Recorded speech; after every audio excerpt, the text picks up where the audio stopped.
Buenos días. Qué precioso cantar al Señor. Yo tengo la ventaja de que como sé lo que voy a predicar, como estoy cantando, puedo meditar más en las canciones. Porque lo que cantamos tiene mucho que ver con lo que vamos a estar viendo esta mañana. Y les invito a leer sus Biblias, por favor, en Mateo, capítulo 25. Mateo capítulo 25.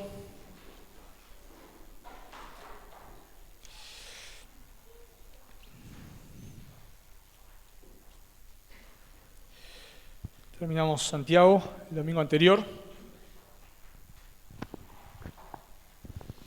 Y vamos a hacer un parate, probablemente por 2 domingos, antes de comenzar una nueva serie. Así que Mateo capítulo 25. Y vamos a aprovechar esta oportunidad para predicar una parábola. Mateo 25, 1 al 13, vamos a leer.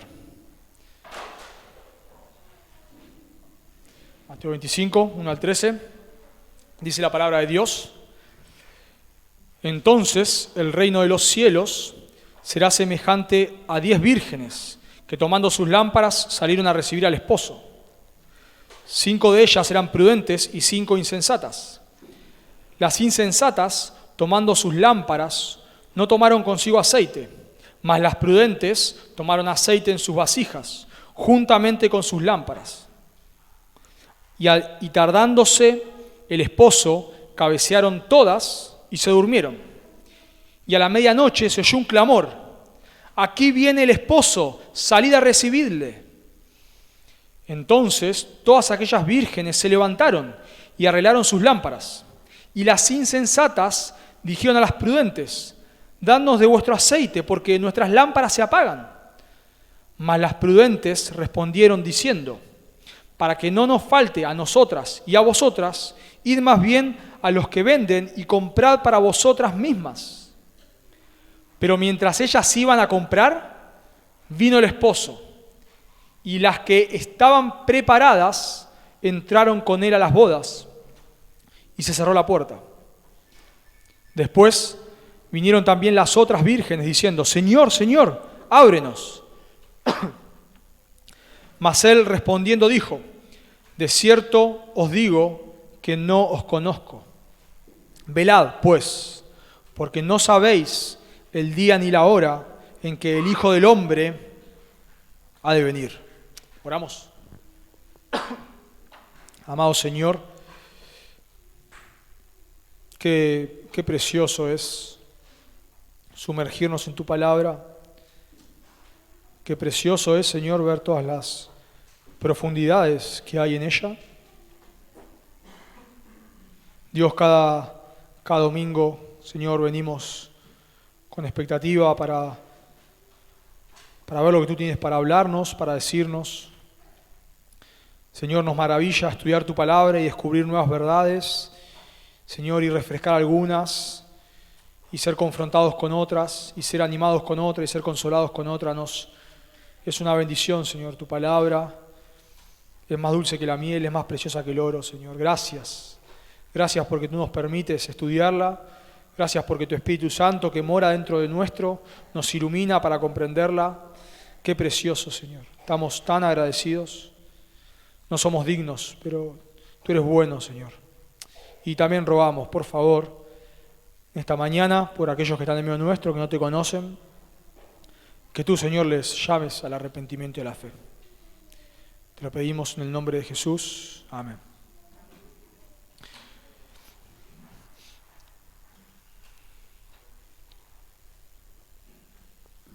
Hay ciertas verdades en las Escrituras que son difíciles de digerir, muy difíciles.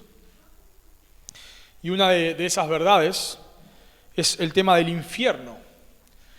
Cuando vemos lo que la Biblia enseña sobre el infierno, realmente nos cuesta entender, nos cuesta asimilarlo. Dice un escritor: si yo tuviese elección, es decir, si la Escritura no fuera tan clara y concluyente, desde luego que no creería en el infierno.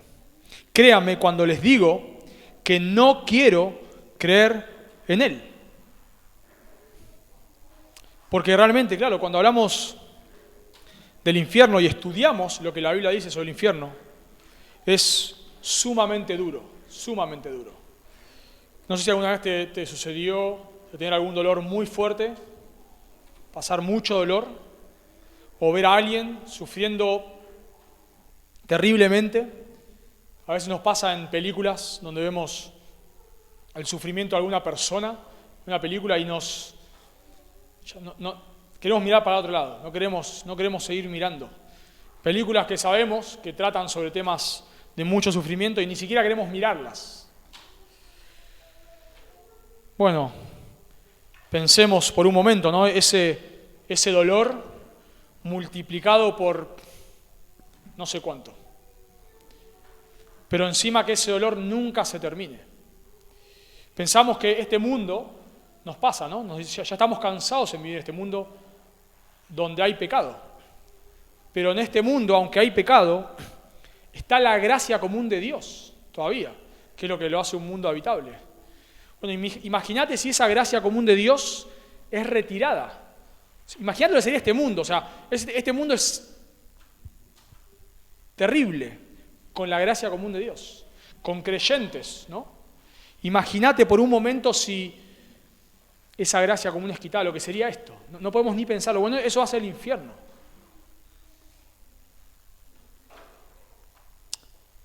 El infierno es una realidad tan dura de digerir, que muchas personas la han negado. Muchas personas que estudian la Biblia, bueno, algunos las han negado, y otros han enseñado lo que se llama la aniquilación, el aniquilacionismo, que quiere decir que las personas van a un lugar de tormento, pero en algún momento dejan de existir. Así creen ellos. Porque les cuesta pensar, nos cuesta relacionar el amor y la gracia y la misericordia de Dios con un lugar de tormento eterno. Nos cuesta asimilarlo. Personas han llegado a decir, esto es hasta morboso, parece. ¿Cómo puede ser que ni siquiera a estas personas se les conceda una gota de gracia para por lo menos dejar de existir? Bueno, porque es duro, es muy duro lo que las Escrituras enseñan sobre el infierno. Y por eso es tan duro que por eso la Biblia nos exhorta sobre esto. Pero pienso que hay una realidad, hermanos, si se puede decir más dura, que la realidad del infierno, o que la realidad de personas que van a ir al infierno, y es la realidad de personas que van a ir al infierno desde los bancos de una iglesia. Eso todavía es más trágico. Personas que esperan morir y abrir los ojos en la presencia de Dios para morir y abrir los ojos en la perdición eterna. Donde ya no hay... Eso nos da escalofríos, hermanos. Si el infierno es duro, eso nos da escalofrío. Personas que están esperando, anhelando morir para ver al Señor, para morir y esperar la condenación eterna. Eso nos pone la piel de gallina. Solo de pensarlo, solo de imaginarnos que cerramos los ojos acá para pensar ver al Señor y abrirlos en el infierno. Es algo que nos da escalofrío. Pero la verdad, hermanos, es que la Escritura está llena, repleta, completa de advertencias como estas. La Escritura una y otra vez llama a personas dentro de una iglesia a que se examinen si son verdaderos creyentes. La Escritura nos advierte por todos lados que en el juicio final va a haber personas que van a esperar estar con el Señor, pero no lo estarán. Y esa es la enseñanza de esta parábola. Esta parábola nos enseña que debemos estar preparados para la venida del Señor, asegurándonos de que somos verdaderos creyentes. Repito, lo que enseña Jesús en esta parábola es justamente esto, que debemos estar preparados para la venida del Señor, asegurándonos de que realmente somos verdaderos creyentes. Y el Señor nos va a contar una parábola que consta de 3 elementos. 3 elementos que nos ayudarán a examinarnos si estamos preparados. En realidad, no sé cómo poner la preposición porque es muy difícil bosquejar una parábola, porque no es como las epístolas. Las parábolas tienen una sola enseñanza y tres elementos que nos llevan a la enseñanza final. Tres elementos que nos llevan a la enseñanza final. Así que el Señor, lo que vamos a ver esta mañana, estos tres elementos, digamos, que nos van a ayudar que nos van a exhortar a examinarnos para ver si estamos preparados para la venida del Señor, son la ocasión, la narración y la enseñanza. La ocasión, la narración y la enseñanza. Y en eso consiste las parábolas. Cuando nosotros vemos una parábola, debemos entender que toda parábola, o no toda, pero la mayoría de las parábolas, consta de tres elementos: la ocasión, la narración y la enseñanza. Lo que no es correcto, hermanos, cuando estudiamos una parábola, es tratar de a cada detalle de la parábola darle un significado. Eso es un error. Hay parábolas así, por ejemplo el sembrador. El sembrador salió a sembrar y después Jesús la explica la parábola. Y cada elemento de la parábola tiene un significado. El sembrador es el Señor Jesucristo, un terreno es esta cosa, otro terreno es otra cosa. Lo mismo vemos en la parábola del trigo y la cizaña, lo mismo. El sembrador es el Señor Jesucristo, los que ciegan son los ángeles, y cada elemento de la parábola tiene un significado. Pero en la mayoría de los casos, no hay que darle un significado oculto a cada elemento. Por ejemplo, sino debemos pararlos en estos tres pilares: la ocasión, la narración y la enseñanza. Por ejemplo, antes de mostrarlo con esta parábola, por ejemplo, nosotros vemos la parábola del buen samaritano. La parábola del buen samaritano, imagino acá la mayoría la conocerá. Y hay una ocasión, o sea, hay algo que lleva a Jesús a narrar esa parábola. No sé si recordarán, pero un hombre le pregunta a Jesús: ¿qué haré para heredar la vida eterna? Jesús le habla de los mandamientos. ¿Cuál es el gran mandamiento? Amar a Dios y amar a tu prójimo. Y Jesús le dice: bueno, haz esto, para mostrarle su pecado. Y este hombre le pregunta: ¿y quién es mi prójimo? ¿Y quién es mi prójimo? Ahí está la ocasión. ¿Y quién es mi prójimo? Bueno, había un hombre, y cuenta la parábola, ¿no? Y luego que termina de contar la parábola, la enseñanza: ve tú y haz lo mismo. Ve tú y haz lo mismo. ¿Se dan cuenta? O sea, hay una ocasión que dispara la parábola y la parábola concluye con una enseñanza. Bueno, esto es lo que vemos en nuestra parábola de hoy. Para comprender la parábola correctamente, debemos entender estos tres elementos: la ocasión, la narración y la enseñanza. ¿Y cuál es la ocasión? O sea, Jesús no da esta parábola en un vacío. Hay una ocasión, hay algo que lleva a Jesús a narrar esta parábola. Bueno, si ustedes miran conmigo, en mi caso está en la página anterior, en el capítulo 24, comienza lo que es el sermón del Monte de los Olivos. Aquellos que vengan mañana lo vamos a aprender, pero Mateo consiste de cinco grandes sermones. El primero es el sermón del monte y el último es el sermón del Monte de los Olivos. Este sermón del Monte de los Olivos, que es Mateo 24 y 25, es el sermón más cargado de escatología que hay en las Escrituras. Tenemos otras partes, o un libro entero como Apocalipsis, pero en cuanto a un sermón, es el que más nos narra sobre la escatología. Y todo este sermón comienza con una pregunta. Noten ahí en Mateo capítulo 24, versículo 3. Dice: y estando él sentado en el monte de los olivos, o sea Jesús, los discípulos se le acercaron aparte diciendo: dinos, ¿cuándo serán estas cosas? ¿Y qué señales habrá de tu venida y del fin del siglo? O sea, los discípulos le hablaron sobre el templo. Jesús dijo: este templo va a ser destruido. Y ellos se quedaron pensando. Y le dijo: Señor, pero ¿cuándo va a ser esto? ¿Y qué señales va a haber de tu venida? Así que Jesús les empieza a explicar. Noten conmigo ahí, capítulo 24, versículo 5. Dice: porque vendrán muchos en mi nombre, diciendo: yo soy el Cristo. Y a muchos engañarán, y oirán de guerras y de rumores de guerras. Mirad que no os turbéis, porque es necesario que todo esto acontezca, pero aún no es el fin. Noten en versículo 9. Entonces os entregarán a tribulación, y os matarán, y seréis aborrecidos de todas las gentes por causa de mi nombre. Muchos tropezarán entonces y se entregarán unos a otros, y unos a otros se aborrecerán. Y muchos falsos profetas se levantarán y engañarán a muchos. y por haberse multiplicado la maldad, el amor de muchos se enfriará. ¿Se dan cuenta? Jesús les empieza a contar todas las señales que va a haber antes de que Él venga. Y toda esta porción es muy paralela a Apocalipsis. Pero hay algo muy importante para entender nuestra parábola, muy importante. Es cuándo serán estas cosas. Y noten capítulo 24, versículo 36. Y esto es clave para entenderlo. Pero el día y la hora nadie sabe, ni aun los ángeles de los cielos, sino solo mi Padre. Hay señales, hay cosas que van a suceder antes de que Cristo venga. Pero el día y la hora, ¿quién lo sabe? Nadie. Nadie. Por supuesto, cuando dice el día y la hora, no es que podemos saber la semana o el año, pero no el día. No, es una expresión para decir, no tenemos ni idea, no sabemos cuándo va a ser. Va a haber señales, pero no sabemos. O sea, Jesús les explica las señales que va a haber, pero ¿cuándo va a venir Él? No sabemos. El día y la hora nadie la sabe. Noten capítulo 24, versículo 42.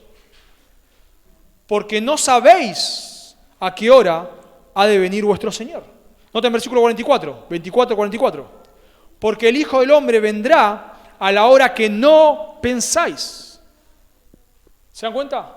Hay una pregunta acá. ¿Qué señales y cuándo va a ser esto? Bueno, las señales van a ser estas, pero el día y la hora no lo sabe nadie.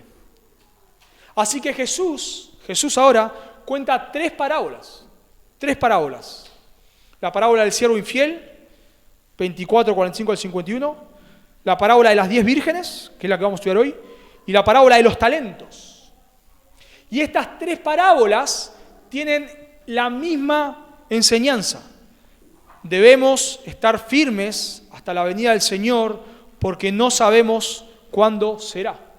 Las tres parábolas, en un sentido, podemos decir que tienen un gran punto de enseñanza. Debemos estar preparados porque no sabemos cuándo será. Noten cómo concluye cada una de las parábolas. La del siervo infiel, 24:50, dice: vendrá el Señor de aquel siervo en día que no espera y a la hora que no sabe, y lo castigará duramente, y pondrá su parte con los hipócritas. Allí será el lloro y el crujir de dientes. Tienen que estar preparados. Tienen que estar preparados asegurándose que son verdaderos creyentes. Noten cómo termina la parábola de las 10 vírgenes que leímos. Capítulo 25, versículo 11. Después vinieron también las otras vírgenes diciendo: Señor, Señor, ábrenos. Mas él respondiendo dijo: de cierto os digo que no os conozco. Una referencia al infierno. Noten capítulo 25, versículo 30, cómo termina la parábola de los talentos. Y al siervo inútil echadle en las tinieblas de afuera. Allí será el lloro y el crujir de dientes. Así que las tres parábolas tienen una misma enseñanza. El día y la hora nadie lo sabe. Tenemos que estar preparados, asegurándonos que somos verdaderos creyentes cuando el Señor venga, porque el día y la hora nadie lo sabe. Noten capítulo 24, versículo 50.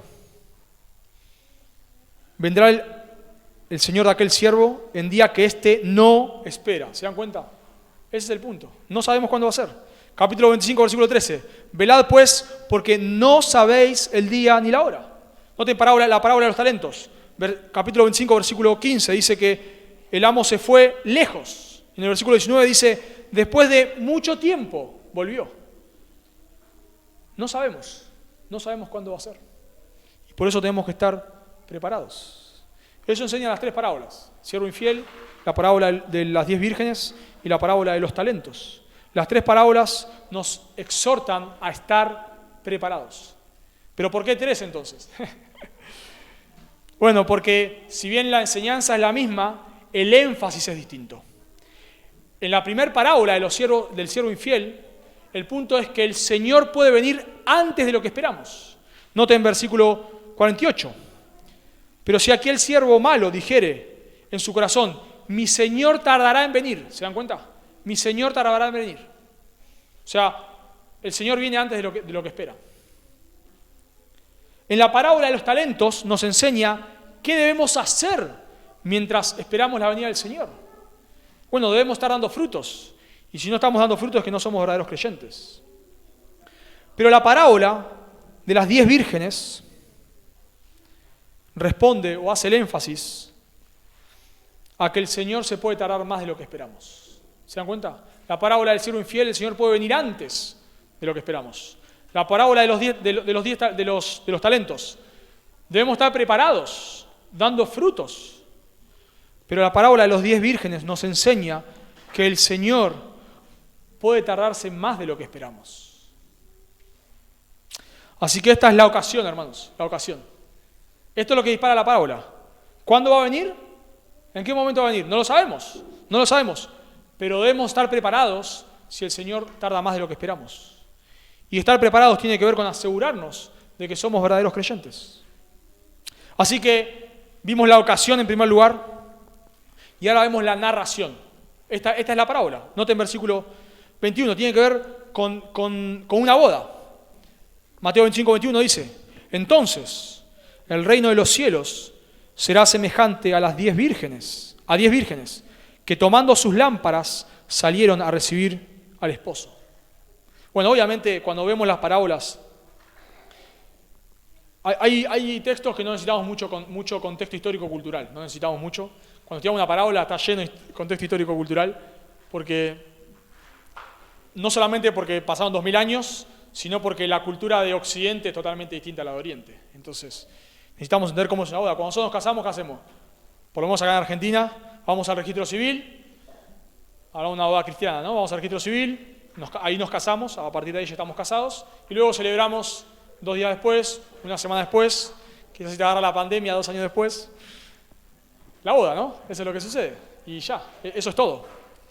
Pero las bodas en ese tiempo no eran iguales. Las bodas consistían en 3 etapas,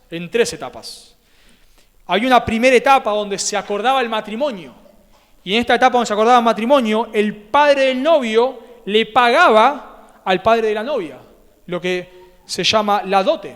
Esto lo podemos ver en Génesis 34:11, por ejemplo, luego de que Siquem comete este tremendo pecado y abusa de Diana, algo horrible. Este hombre luego quiere casarse con Diana y nos dice, solamente para entender el contexto, ¿no? El contexto histórico, dice Génesis 34:11, Siquem, este hombre, también dijo al padre de Diana y a los hermanos de ella: halle yo gracia en vuestros ojos y daré lo que me dijereis.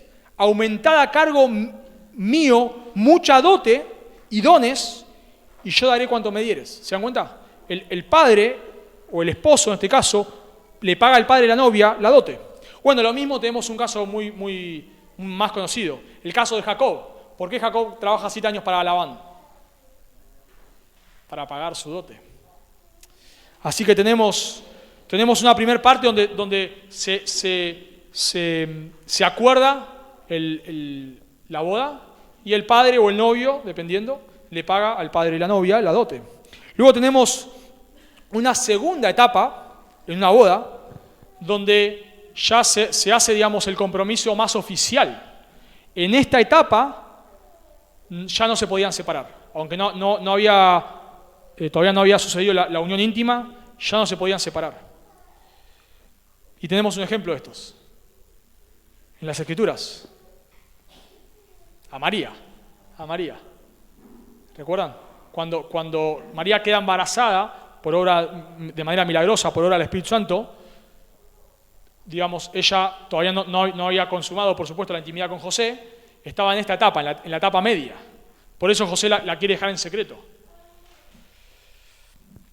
Y luego tenemos una tercera etapa, la tercera etapa, donde vemos la boda propiamente dicha, donde se consuma la boda. ¿En qué consistía esta etapa? Bueno, esta etapa consistía en que el novio, acompañado de amigos y otras personas, iban como una especie de celebración y cantando hasta la casa de la novia, y luego salían el novio y la novia hasta la casa donde ellos iban a vivir, o algún lugar donde se celebrara la fiesta, con todas estas personas, y llegaban ahí, cerraban la puerta y se celebraba la boda. Bueno, el Señor Jesús en esta parábola nos está contando esta tercera etapa. Lo que no sabemos, y los comentaristas discuten, es entender cómo era esta boda en particular, porque no se dice nada de la novia, ¿se dan cuenta? No se dice nada de la novia. Entonces no sabemos, la gran discusión es si el novio está yendo a buscar a la novia y la fiesta es en la casa de la novia, digamos, en esta ocasión, porque él no se vivía en otro lado, o si el novio ya está con la novia yendo a la fiesta. Bueno, ¿por qué se discute esto? Porque no se dice nada de la novia, pero a su vez dice que cuando el novio llega, ¿qué pasa? Se cierra la puerta. Entonces, bueno, y no se dice nada de la novia, porque no importa. No importa, no es el punto.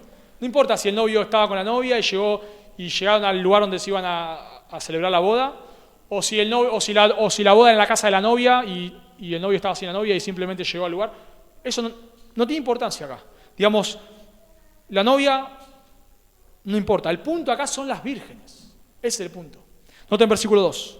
Hay 10 vírgenes, y dice versículo 2, 5 de ellas eran prudentes y 5 insensatas. Cuando nosotros interpretamos una parábola, ya lo dije en la introducción, tenemos que tener cuidado con darle un elemento espiritual a cada cosa. Algunos dicen acá, bueno, son 10 porque representan a las plagas de Egipto y fueron 10 plagas. ¿Y la última plaga cuál fue? La muerte de los primogénitos. Entonces es el juicio de Dios. Otro comentarista dice que estas 10 vírgenes representan la prueba tocante a la entrada del reino. Otros que presentan, 10 es el número completo, entonces representan a toda la humanidad. Bueno, son 10 porque son 10, qué sé yo, podrían haber sido 8 o 6 quizás. Tampoco significa que en el juicio final la mitad de la humanidad se va a salvar y la otra mitad no. No tiene nada que ver, son 10, punto, que yo imagino que en ese tiempo era la costumbre, no sé, hoy generalmente no sé, las damas no sé cuántas son, menos, me imagino. Eran 10, el punto no importa el número. El punto es la característica. Noten versículo 3.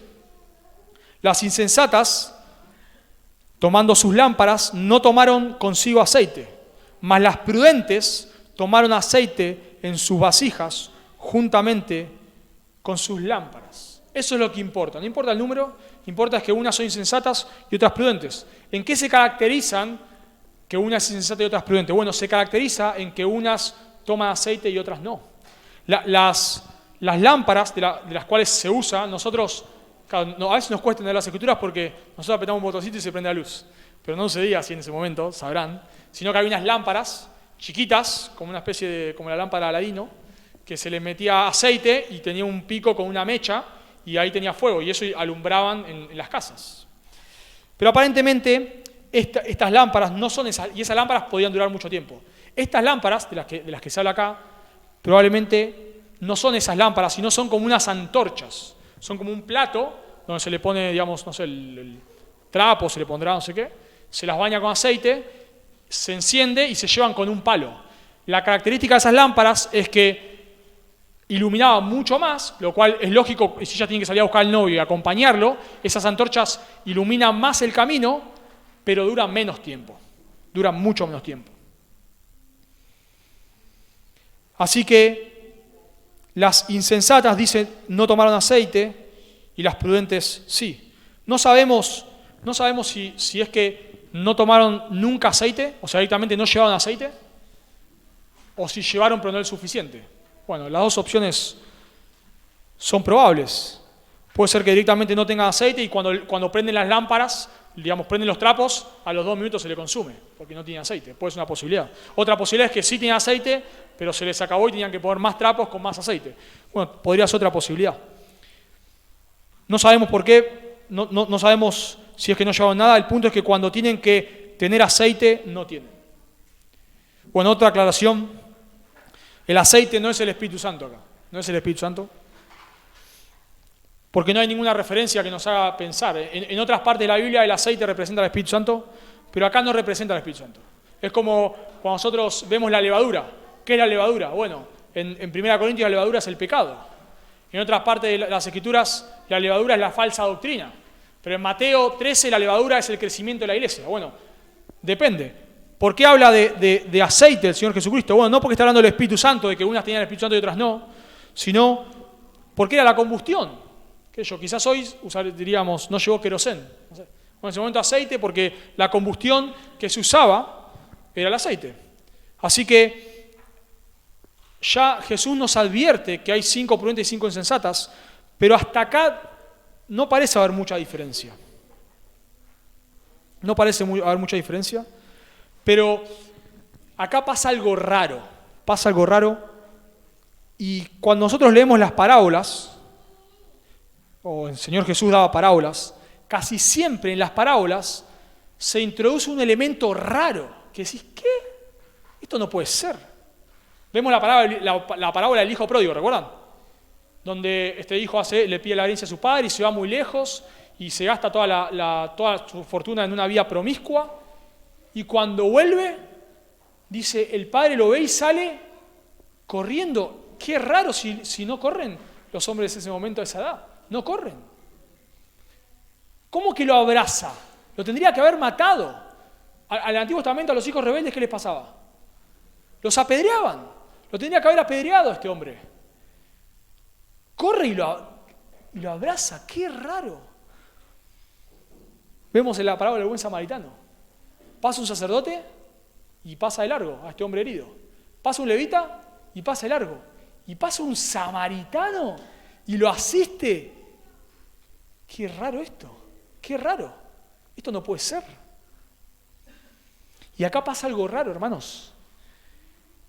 Este hombre no llega más. Es su boda y este esposo no llega. Noten versículo 5. Y tardándose el esposo, cabecearon todas y se durmieron. El esposo tendría que haber llegado, pero se está demorando. Demasiado se está demorando. Recordemos la ocasión. ¿Cuándo será el día de tu venida? ¿Cuándo será? Bueno, esta parábola nos enseña que puede tardarse más de lo esperado.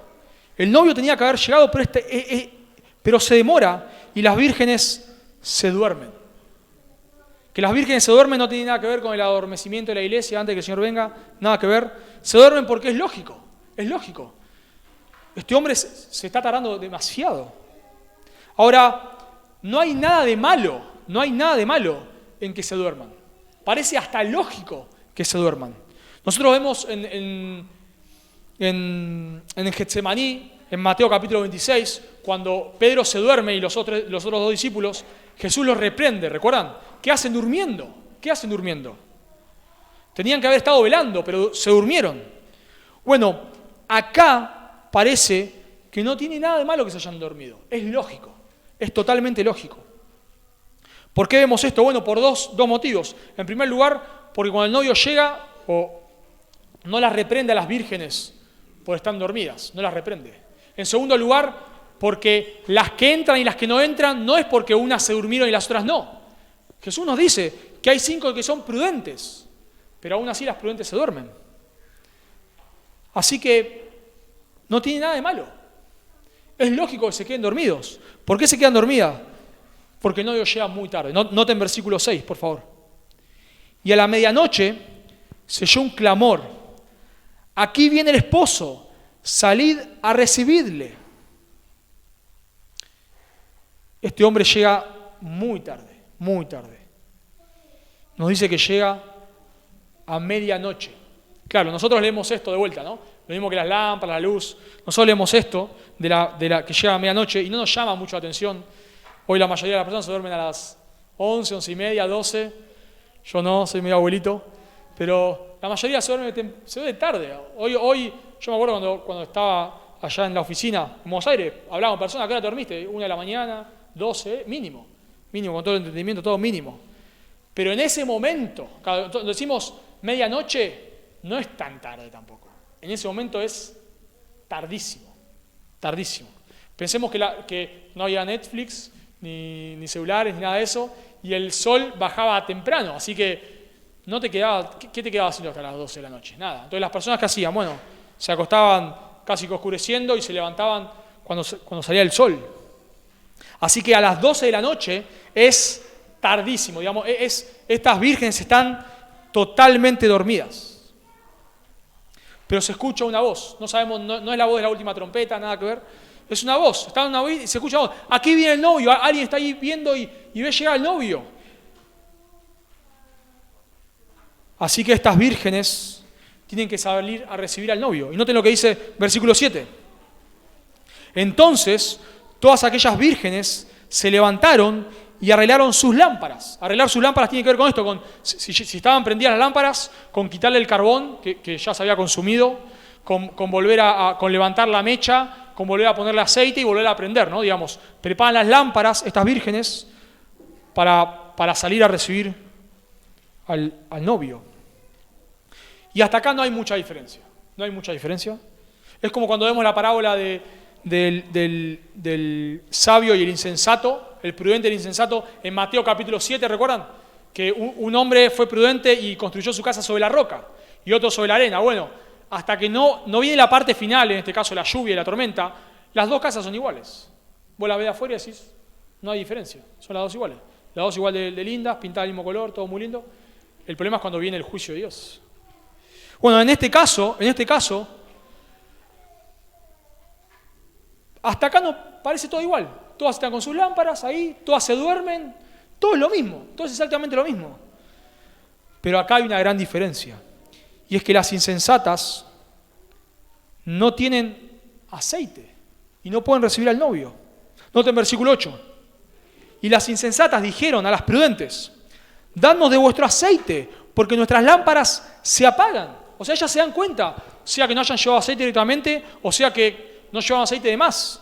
Y cuando quieren prender las lámparas, se les consumen. Y noten lo que le responden las prudentes, versículo 9. Mas las prudentes respondieron diciendo, para que no nos falte a nosotras y a vosotras, id más bien a los que venden y comprad para vosotras mismas. Esto nos choca, ¿no? Nos choca porque les diríamos a las prudentes, ¿y dónde está el cristianismo? Si fuese nuestra hija, le diríamos, hay que compartir, dice la Biblia. ¿Dónde está el buen samaritano acá? Bueno, pero el punto de la parábola no es la generosidad. No nos da esta parábola a Jesús para enseñarnos que tenemos que ser generosos, sino nos da a entender que la respuesta de las prudentes es una respuesta lógica, sumamente lógica.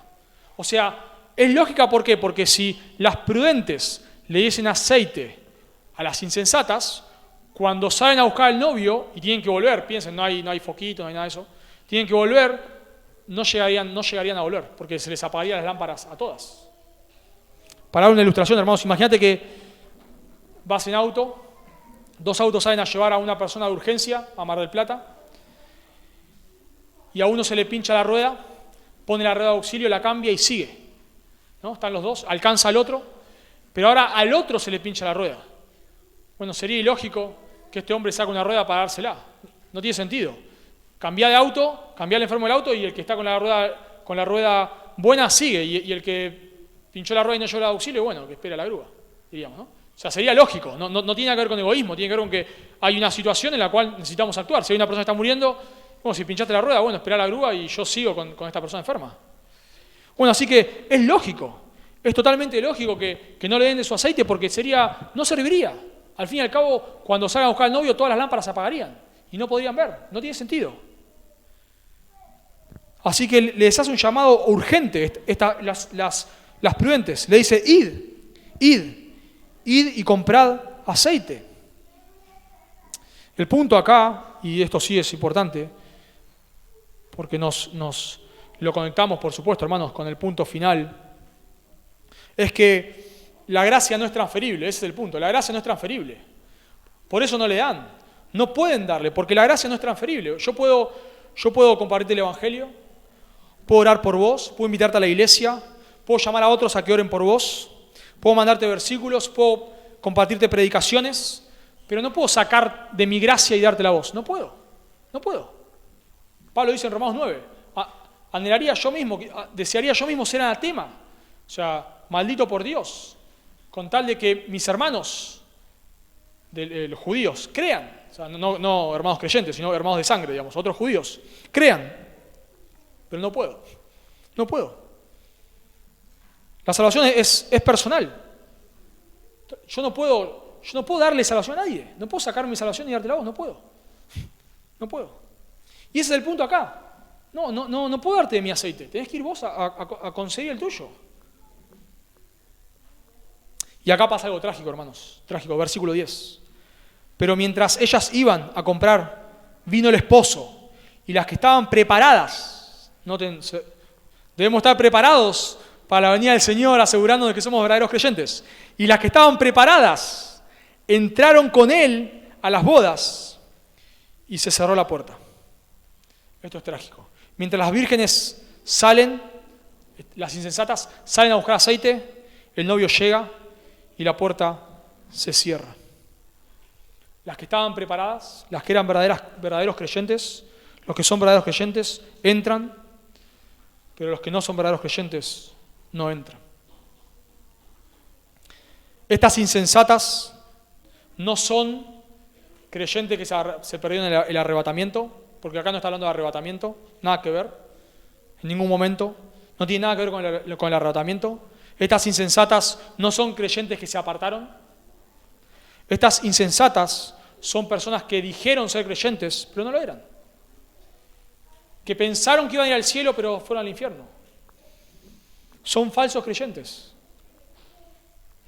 Lo vemos por lo que dice el versículo 12. No os conozco, no os conozco. Eso es una expresión, no os conozco, Dios, Jesús es omnisciente porque Él es Dios, por supuesto. No es que no sabe quién soy. No os conozco, no hay ninguna relación entre nosotros. Y esta frase, no os conozco, es la misma frase que usa Jesús en Mateo capítulo 7, versículo 23. Nunca os conocí, apartados de mí, hacedores de maldad. Lo mismo. No os conozco, nunca os conocí. Estas insensatas no son creyentes. No son creyentes. Pero estaban entre creyentes. Y dice algo trágico acá, hermanos, trágico. La puerta se cerró. La puerta se cerró. Esto es, el Señor vino y no hay segundas oportunidades. El Señor vino y no hay segundas oportunidades.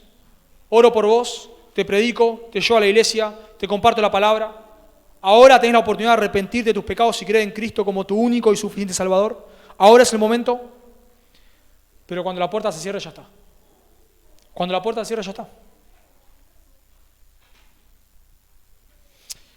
Dice Jesús que estas vírgenes son insensatas, las que se quedan afuera. Son insensatas. ¿Saben qué nos da a entender eso? Y también debemos comprenderlo a la hora de ver la parábola. Es que estas vírgenes insensatas no es que se olvidaron. No es que se olvidaron. Sino rechazaron. No quisieron llevar aceite. Quizás pensaron que alguien les iba a dar. Quizás pensaron que allí en la boda había un bidón con aceite y agarraban de ahí. No sabemos. Quizás la llevaban prendidas y dijeron, bueno, el novio llega enseguida, el novio, así que no hace falta llevar más aceite. Ya llega y entramos. No sabemos. El punto es que estas no quisieron llevar aceite. Para dar una ilustración, hermanos, volviendo al ejemplo del que pincha la rueda. Imagínate que vos le decís, ¿tenés rueda de auxilio? No, la tengo pinchada la rueda de auxilio. O andá a empancharla. No importa, voy acá cerca, no pasa nada. No voy a pinchar, no pasa nada. Acá llego enseguida. La ruta está perfecta, no pasa nada, llego. Y pincha, ¿qué pasa? Es culpable. Es culpable. Porque no es que se olvidó de empachar la rueda, sabía y no quiso hacerlo.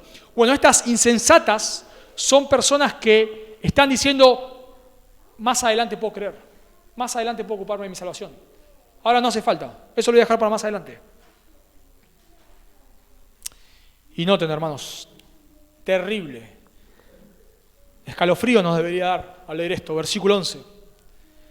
Después vinieron también las otras vírgenes diciendo, las insensatas, Señor, Señor, lo cual implica que hay una relación. Señor, Señor, ábrenos.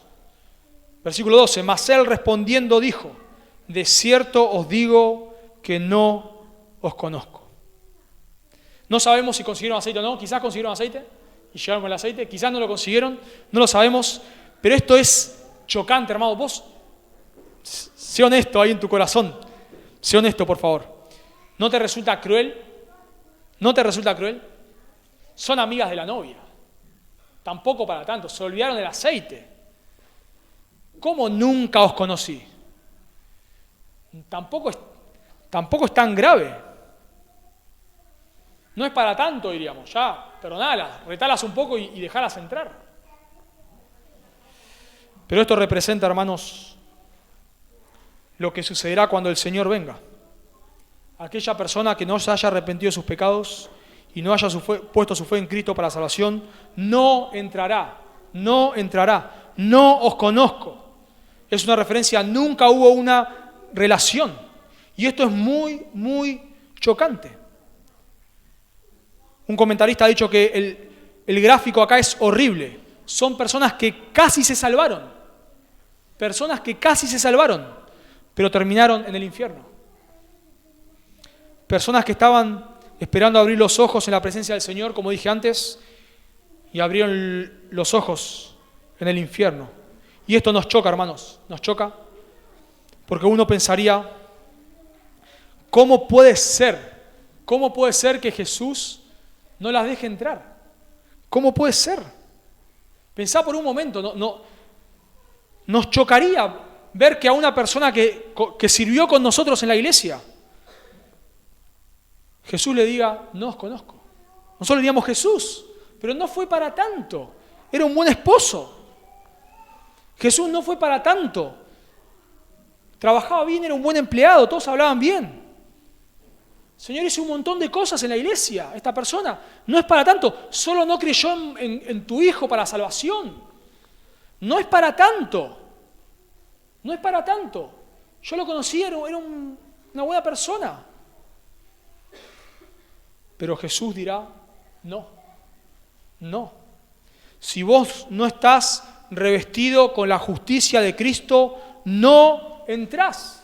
Si no estás lavado con la sangre de Cristo, no entrás. Si no has acudido a Cristo en arrepentimiento y fe, no entrás. No importa si fuiste miembro de una iglesia, no importa si pasaste al frente, si hiciste la oración, si escuchabas predicaciones, si servías en tal ministerio, si no fuiste tan malo, no importa. Si no has creído en Cristo para la salvación, no entrás. No entrás. Dice un comentarista, un hombre puede imaginarse ingenuamente que está andando por el buen camino cuando no es así. Puede que utilice el vocabulario del creyente, que repita las fórmulas del creyente, que recite el credo del creyente y que tome parte en las actividades del creyente, sin ser él mismo un verdadero creyente. La Biblia dice muy claro, hermanos. Jesús dice en Juan 14:6, yo soy el camino, la verdad y la vida. Nadie viene al Padre sino por mí. El que cree tiene en el Hijo tiene vida eterna, pero el que rehúsa creer no verá la vida. Hay solamente un nombre bajo el cielo dado a los hombres en quien podemos ser salvos. No entras. Si no has acudido a Cristo en arrepentimiento y fe, si no has confiado en Cristo, solo en Él, para tu salvación, no entras. No importa lo que hayas hecho. Tus prácticas religiosas no te van a hacer entrar al cielo. Asociarte con una buena iglesia no te hace entrar al cielo. Asociarte con cristianos, tener padres cristianos, amigos cristianos, hablar como cristianos, hacer lo que los cristianos hacen, no te salva. Por eso es un llamado a examinarnos, si somos realmente verdaderos creyentes, si hemos acudido a Cristo en arrepentimiento y fe. Porque todo el tiempo la Biblia hace estos llamados. Pablo dice en 2 Corintios 5, reconciliaos con Dios, a los corintios. En 2 Corintios 13:5, examinaos vosotros mismos si estáis en la fe. Me encanta lo que dice un comentarista, dice, un novio normal dejaría entrar a las muchachas, pero este señor se niega a admitirlas y niega incluso conocerlas. Es terrible. No entras. Si no estás revestido con la justicia de Cristo, no entras. Y ahora terminamos con la lección espiritual. Todo esto llega a este punto, versículo 13. Velad, ese es el imperativo. Velad pues, porque no sabéis el día ni la hora en que el Hijo del Hombre ha de venir. ¿Se dieron cuenta, no? La ocasión y la enseñanza, el día y la hora nadie la sabe. Velad pues porque no sabéis cuándo va a venir. La idea acá de velad, de vuelta, no quiere decir está despierto, porque todas se duermen. La idea de velad acá es, está preparado. Estate preparado. Asegúrate de que sos un verdadero creyente. Asegúrate de que has acudido a Cristo en arrepentimiento y fe. Dice un comentarista, como las damas prudentes, sus seguidores deben estar preparados para ese retraso. El discipulado puede ser más arduo de lo que el novato sospecha. Venimos a Cristo en arrepentimiento y fe y estamos todo color de rosas y nos dicen que el Señor viene y estamos ahí súper expectantes de la venida del Señor, pero el tiempo pasa y el Señor no viene, y pasa y el Señor no viene, y la vida se pone difícil, y las pruebas llegan, y los problemas de salud, los problemas de desánimo, el desgaste por servir al Señor, empieza a llegar. Y queremos tirar la toalla. Nos empezamos a preguntar, ¿vale la pena esto? ¿Vale la pena servir al Señor de esta manera? ¿Qué está pasando? Me dijeron que tengo que creer en Cristo y que el Señor viene a buscarnos, pero pasaron 2000 años y no viene. ¿Qué está pasando? Como dijo Santi en 2 Pedro capítulo 3, ¿dónde está la promesa de su advenimiento? ¿Dónde está? Dijo que iba a volver y no vino. ¿Qué pasó? Y el pecado nos seduce y nos atrae y empezamos a querer tirar la toalla.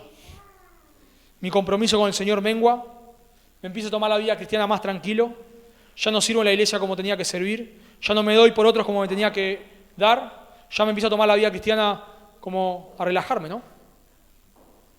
Empiezo a relacionarme con demasiado, hago relaciones demasiado estrechas con personas no creyentes, demasiado estrechas, empiezo a vivir un poco como un creyente, un poco como un inconverso,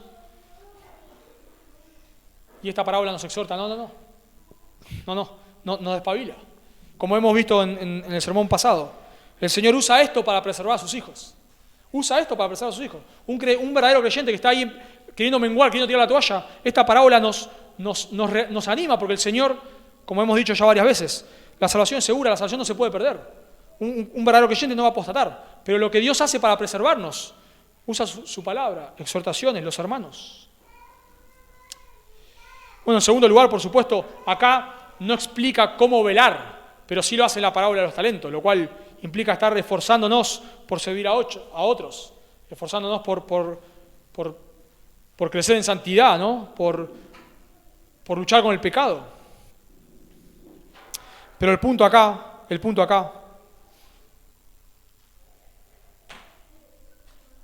tiene que ver sobre todo, como en las otras también, sobre todo, con asegurate que sos un creyente.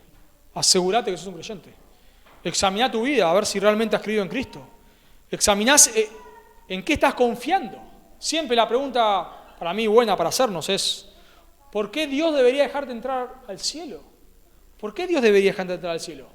Si morís hoy y Dios te pregunta, ¿por qué tengo que dejarte entrar en mi presencia? Si vos sos un pecador y la paga del pecado es muerte, dice la Biblia, ¿no?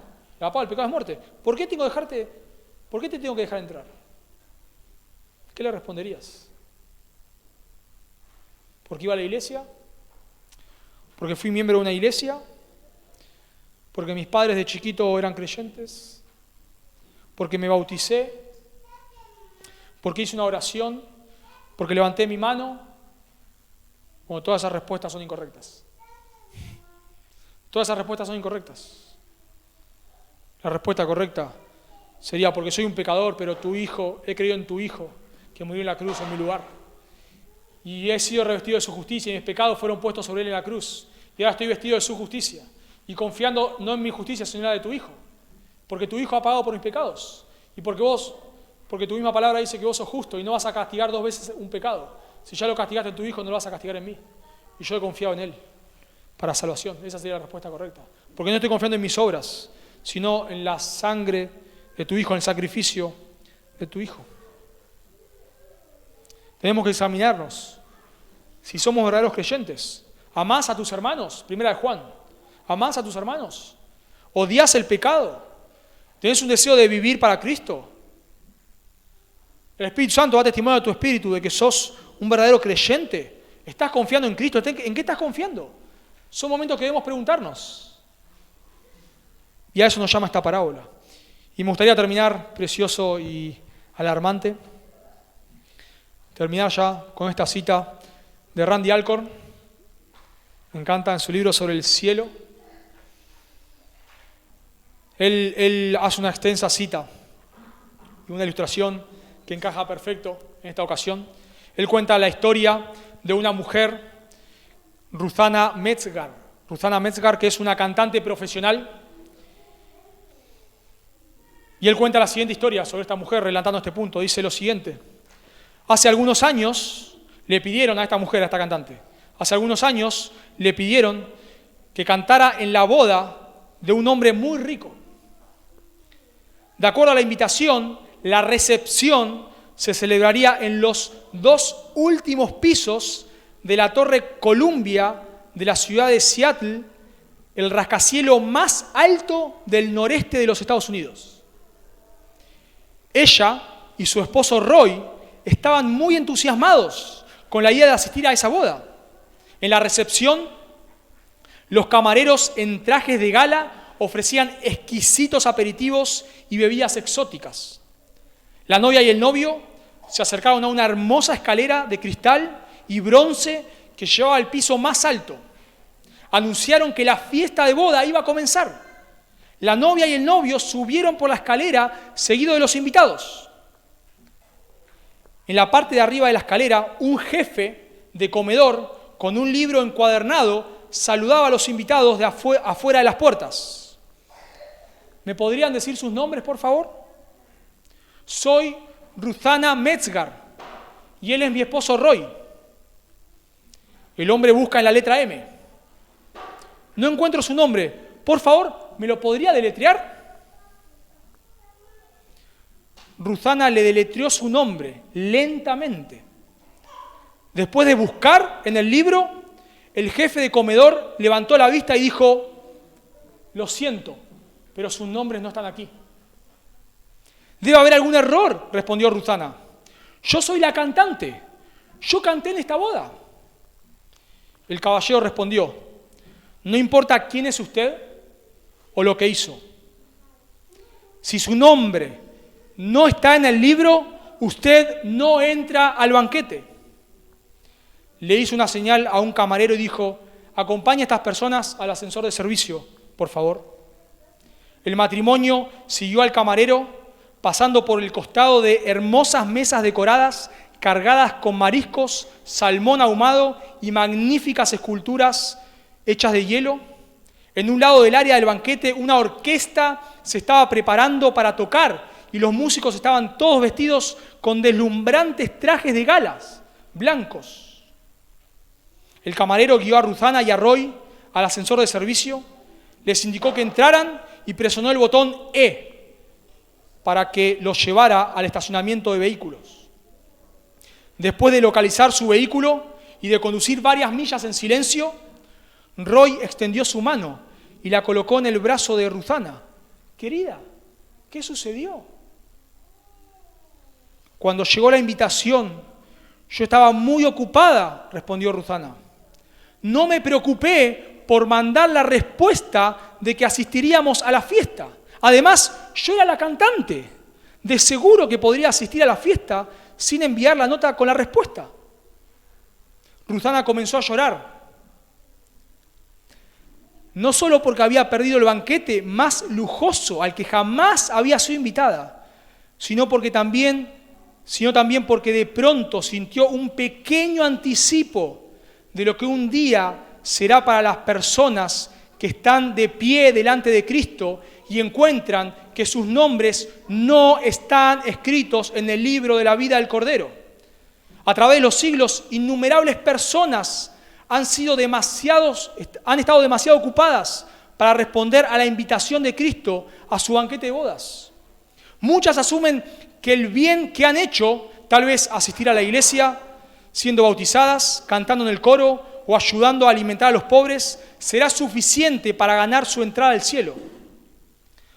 Pero la gente que no responde a la invitación de Cristo de perdonarles sus pecados son personas cuyos nombres no están escritos en el libro de la vida del Cordero. A los que se les niegue la entrada al banquete de bodas del cielo, no simplemente se les enviará al ascensor de servicios para que se vayan al garage del estacionamiento. Significará ser arrojados afuera al infierno para siempre. Termina diciendo: en aquel día ninguna explicación o excusa va a tener valor. Todo lo que importa es si nuestros nombres están escritos en el libro. ¿Le ha dicho sí a la invitación de Cristo de encontrarse con Él en la fiesta de boda y pasar la eternidad con Cristo en su casa? Dicho de otra manera, ¿te has arrepentido de tus pecados y has confiado en Cristo solo para la salvación? ¿Estás seguro de que tu nombre está escrito en el libro de la vida? Si no es así, el llamado para vos en este momento es que no seas insensato o insensata y corras a Cristo en arrepentimiento y fe. Que te arrepientas ahora mismo de tus pecados y confíes solo en Cristo para la salvación, porque cuando Él vuelva o tu corazón deje de latir, si tu nombre no está escrito en el libro de la vida, no entras. Si no has sido revestido con la justicia de Cristo, no entras. Oramos.